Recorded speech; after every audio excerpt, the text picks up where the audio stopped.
तो पंजाब से लेकर जम्मू कश्मीर और जम्मू कश्मीर से लेकर हिमाचल, ऐसा नहीं है कि सिर्फ इन्हीं जगहों पर, उत्तराखंड में भी बारिश ने काफी तबाही मचाई है। तो इन तमाम इलाकों में बारिश ने जो तबाही मचाई है, जम्मू कश्मीर के बारे में कहा जा रहा है कि जम्मू में जो तवी नदी का जो जलस्तर काफी ज्यादा बढ़ गया था, चनाब का जलस्तर बढ़ गया था। ये बताया गया, लोगों ने ये बताया, रिपोर्ट्स ऐसी आई कि 99 सालों में इतनी बारिश नहीं हुई थी जितनी अब बारिश हुई है। तो ऐसी कई चीजें सामने आ रही। 1300 से ज्यादा गांव के बारे में खबर है कि पंजाब में वो जो है पानी की चपेट में चले गए हैं।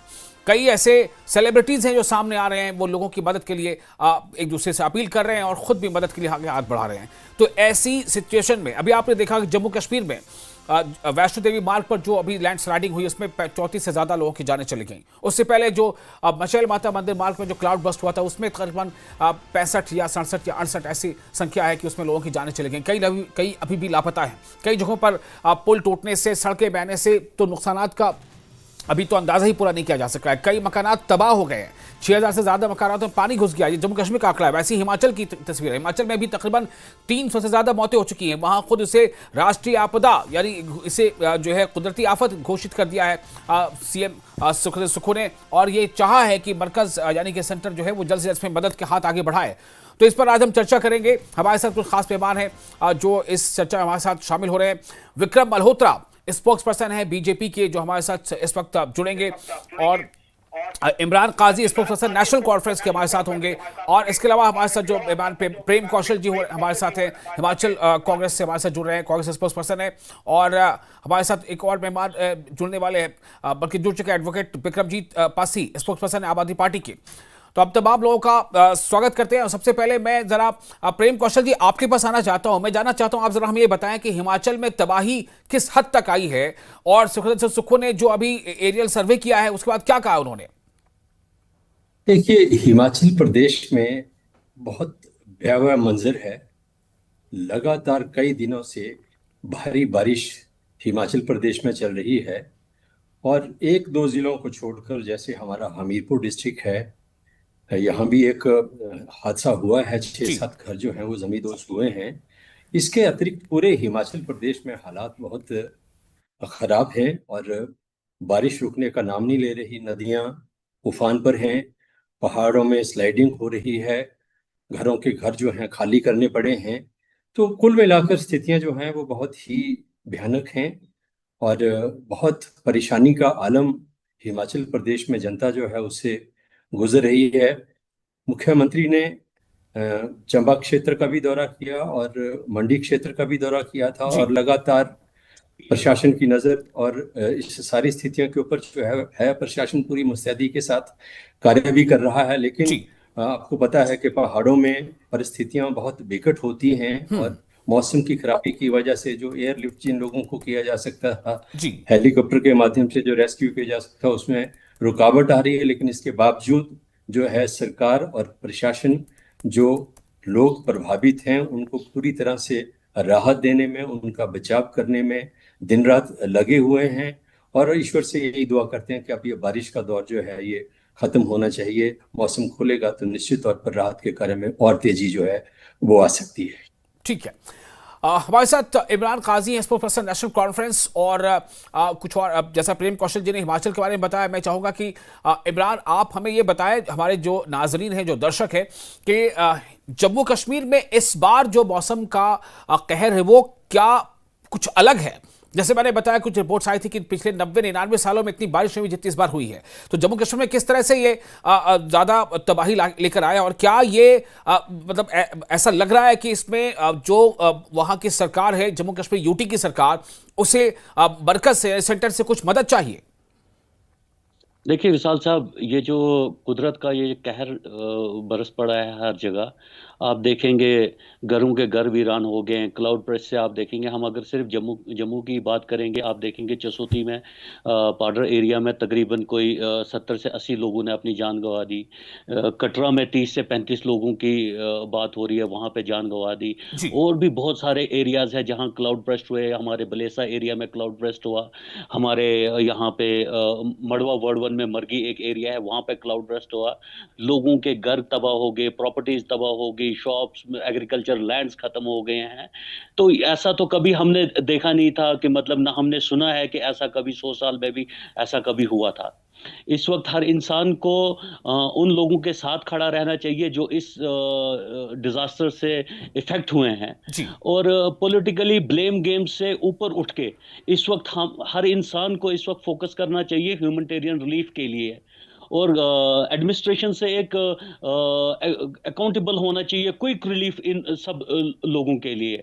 हम्म बाकी जितने भी हमारे जहां जहां भी ये इफेक्ट हुए हैं जो एरियाज, जी वहां के जितने भी एमएलएज हैं, कंसर्न एमएलएज हैं, जो चुने हुए नुमाइंदे हैं, मेंबर पार्लियामेंट है जी वहां के, उन सबको इस वक्त एक वॉइस रेज करनी चाहिए गवर्नमेंट ऑफ इंडिया से। एक एक्स ग्रेशिया कंपनसेशन, जितने भी डिजीज हैं उन फैमिलीज के लिए एक्स ग्रेशिया कंपनसेशन का ऐलान होना चाहिए।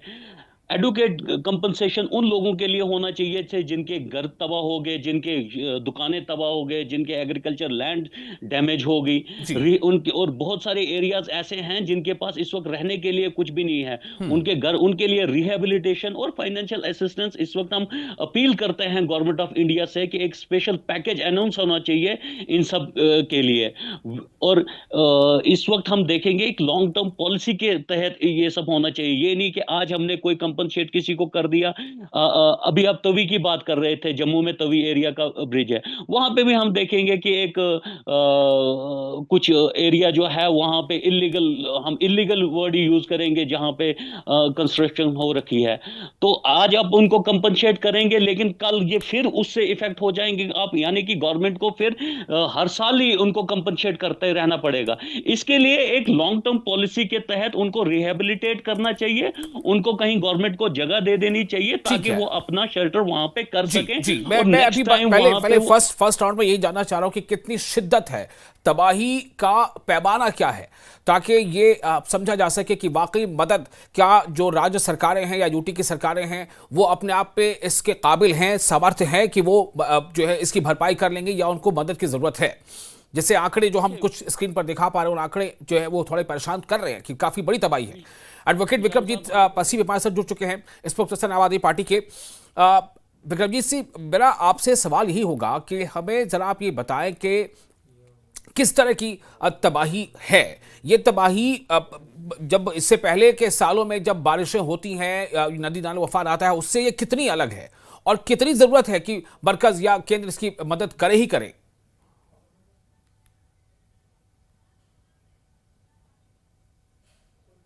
विक्रमजीत जी, आपको मेरी आवाज मिल रही है? आपको मेरी आवाज आ रही है जी? जी हाँ, बोलें।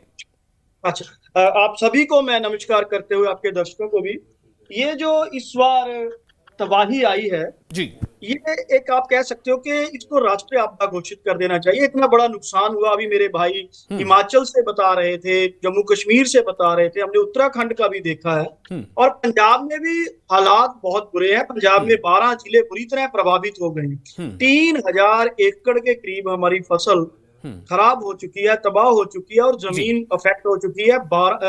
1000 से ज्यादा गांव हमारे बुरी तरह प्रभावित हुए हैं। 29 के करीब मौतों का अभी तक आंकड़ा आ चुका है, और इसके अलावा सड़कें टूट चुकी हैं, पुल टूट चुके हैं, चाहे रावी हो, ब्यास हो, सतलुज हो, अब घग्गर भी खतरे के निशान पे आ चुका है। भाखड़ा डैम भी महज 3 फुट के करीब नीचे रह गया खतरे के निशान से, और लगातार नुकसान हो रहा है लोगों का।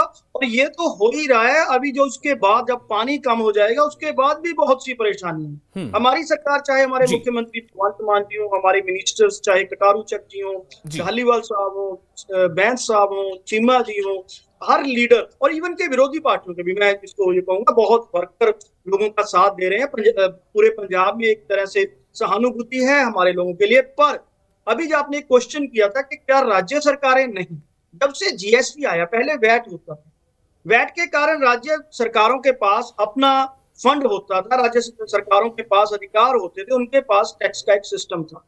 अब जैसे राज्य सरकारें, उनके पास में आज 2 चीजें रह गई, आप डीजल पेट्रोल पे लगा लो जी, और एक तो आइटम और है, बाकी तो सारा कंट्रोल केंद्र के पास है। मैं इसको राजनीति में नहीं ले जा रहा, लेकिन मैं इसको एक सत्य बताने की कोशिश कर रहा हूं कि जब सारा कंट्रोल क्योंकि केंद्र के पास है, तो केंद्र को चाहिए इमीडिएटली, अभी बहुत जरूरत है और आप आगे भी पढ़नी है, जैसे हमारी सरकार ने क्या किया, 160 मेडिकल टीमें अभी से अलग अलग जगह काम कर रही हैं, सेंटर्स बना दिए हैं।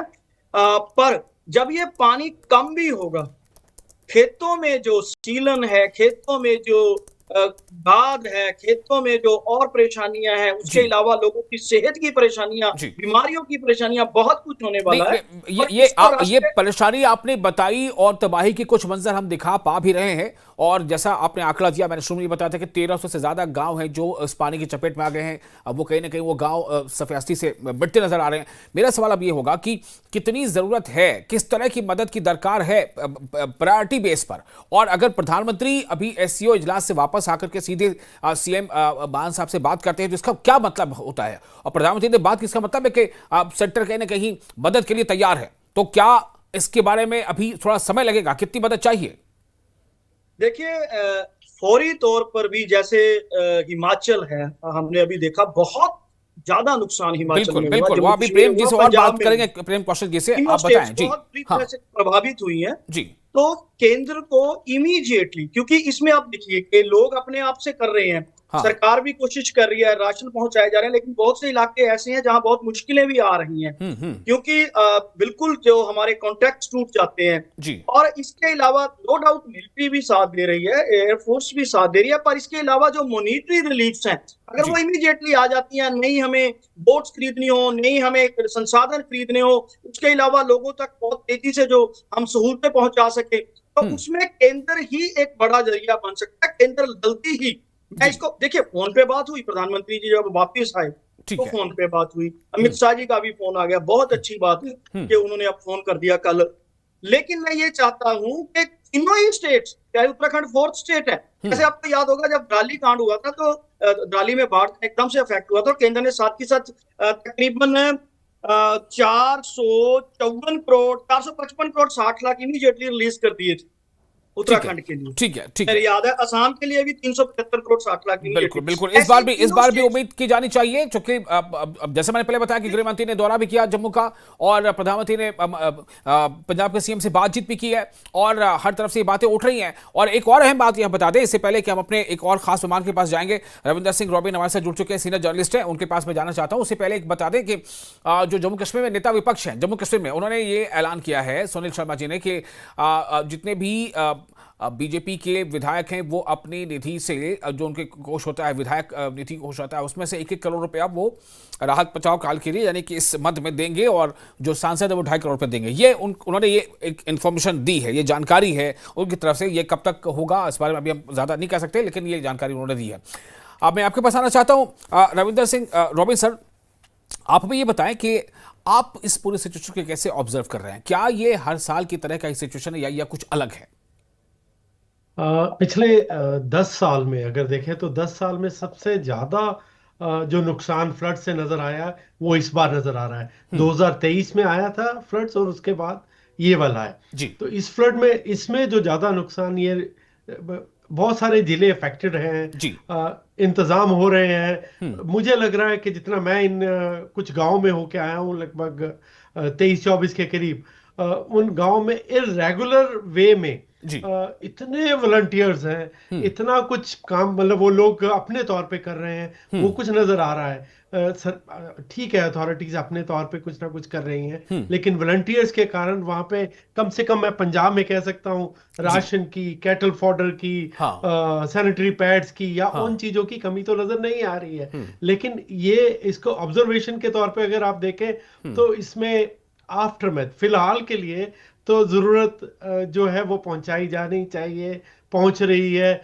फॉर फ्लंग प्लेसेस में नए गैजेट्स यूज हो रहे हैं, ड्रोन से ड्रॉप अप हो रहा है राशन, ये सारी चीजें नजर आ रही हैं। लेकिन आने वाले दिन में जब ये पानी रिसीड कर जाएगा, अब काफी रिसीड हो भी रहा है, बहुत सारे एरिया में, बॉर्डर एरिया में काफी रिसीड हो रहा है। आप रावी नदी को जानते हैं, मुसलसल जो पानी पीछे से आ रहा है तो जिगजैग है। लगभग पंजाब, भारतीय पंजाब और पाकिस्तान पंजाब में ये 70-80 जगह से ये क्रॉसिंग है इसकी, अलग अलग जगह से। तो कभी पानी चला गया, फिर आ गया, फिर चला गया, इस तरह में। लेकिन पानी रिसीड हो रहा है, उसके बाद जो प्रॉब्लम्स फेस की जा सकती हैं उसका डर प्रशासन को जरूर है। वो ये है कि किस तरह का डर हो सकता है, किस तरह के प्रॉब्लम हो सकते हैं? बड़ी प्रॉब्लम ये है कि क्रॉप जो डैमेज हो गई है, बिल्कुल वो क्रॉप जो डैमेज हो गई है उसका रीजन जो सिल्ट पानी के साथ आता है जी। वो सारा है। उसको मिट्टी को निकालना ताकि वो दोबारा से अपनी बिजाई कर सके।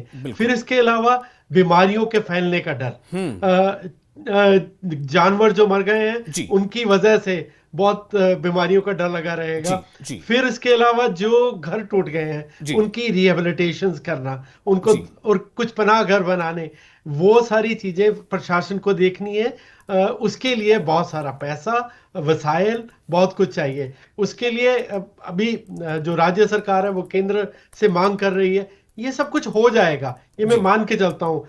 केंद्र सरकार से मांगे बिना भी मुझे लगता है कि केंद्र सरकार का एक दायित्व भी होता है, वो करेगी भी, हो भी जाएगा। लेकिन इसके साथ साथ जो चीजें आने वाले समय में होनी चाहिए, जो आपका पहला सवाल था कि ऑब्जर्वेशन, तो सर मेरी ऑब्जर्वेशन में ये जरूर है कि जब भी पैसा आया मदद आई, हो गई, लेकिन इसकी इंक्वायरी मैं तो कह रहा हूं कि एक बड़े लेवल पे जुडिशियल इंक्वायरी टाइप होनी चाहिए। जब दरिया से पानी या कुछ ऐसे आपदा में आता है तो कंटिजेंसी प्लान बने होते हैं, तो क्यों नहीं वो नाले, वो बड़ी नहरें साफ की गई, क्यों नहीं उनके लिए इंतजाम किया गया? उन सब दोषियों को भी पकड़ना चाहिए और आने वाले समय में जो इसके प्लान होने चाहिए उस पे पैसे के अलावा मॉनिटरिंग चाहिए। अगर आप मदद दे भी देते हो। एक इस तरह की सिचुएशन जैसा अभी आप कह रहे थे कि सरहद जो है, आप जानते हैं कि हमारा पड़ोसी मुल्क है पाकिस्तान, और उस तरफ भी हालात बहुत जो है वो अबतर हैं, लेकिन एक एलिगेशन भी है पाकिस्तान का, उस पर आप क्या कहना चाहेंगे? पाकिस्तान का ये कहना है कि जो सोशल मीडिया में उनके यहाँ पे आ रहा है बहुत ज्यादा कि जी पाकिस्तान ने भारत ने पानी को वेपनाइज बना के, वेपन बना के, एक शस्त्र बना के वहां भेज दिया है।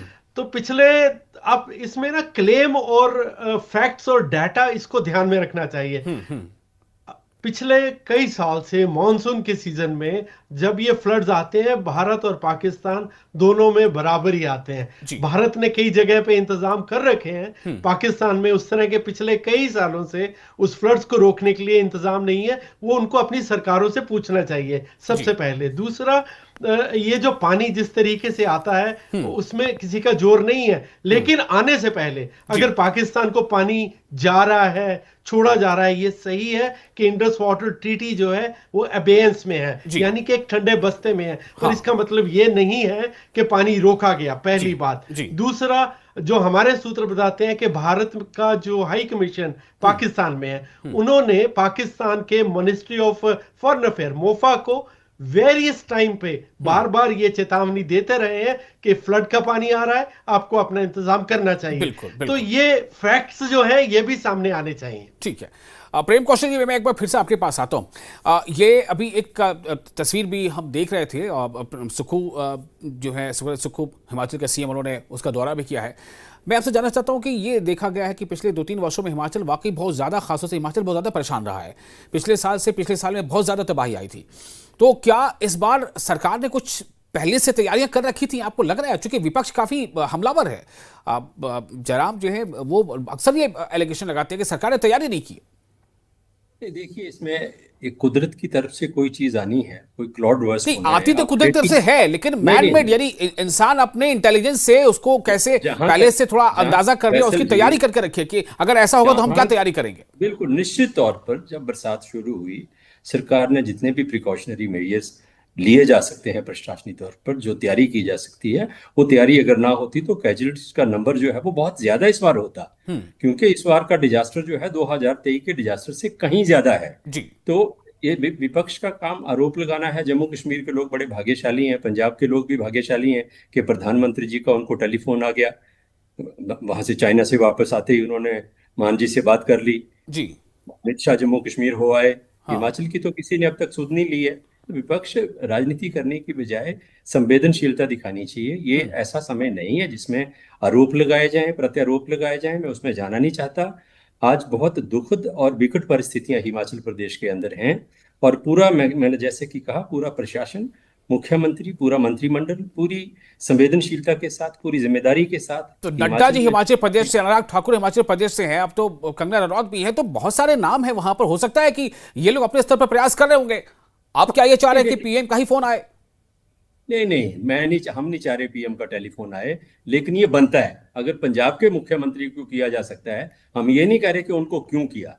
हिमाचल भी आपदा से बहुत ज्यादा प्रभावित है, तो हिमाचल की सुध भी ली जानी चाहिए। प्रधानमंत्री ने, गृह मंत्री ने अपने सोशल मीडिया हैंडल पर एक दो शब्द तक हिमाचल के बारे में नहीं कहे। ये बहुत पीड़ादायक है कि इस तरीके से आपदा के समय में अगर केंद्र सरकार किसी प्रदेश को छोड़ देती है, त्याग देती है, तो मैं समझता हूं कि बहुत दुख है। हमारी सरकार ने इस डिजास्टर को देखते हुए और इसकी जो डिग्री है उसको देखते हुए मुख्यमंत्री ने विधानसभा में पूरे प्रदेश को आपदाग्रस्त प्रदेश घोषित किया है। ये प्रदेश सरकार के अख्तियार में था, प्रदेश सरकार ने कर दिया।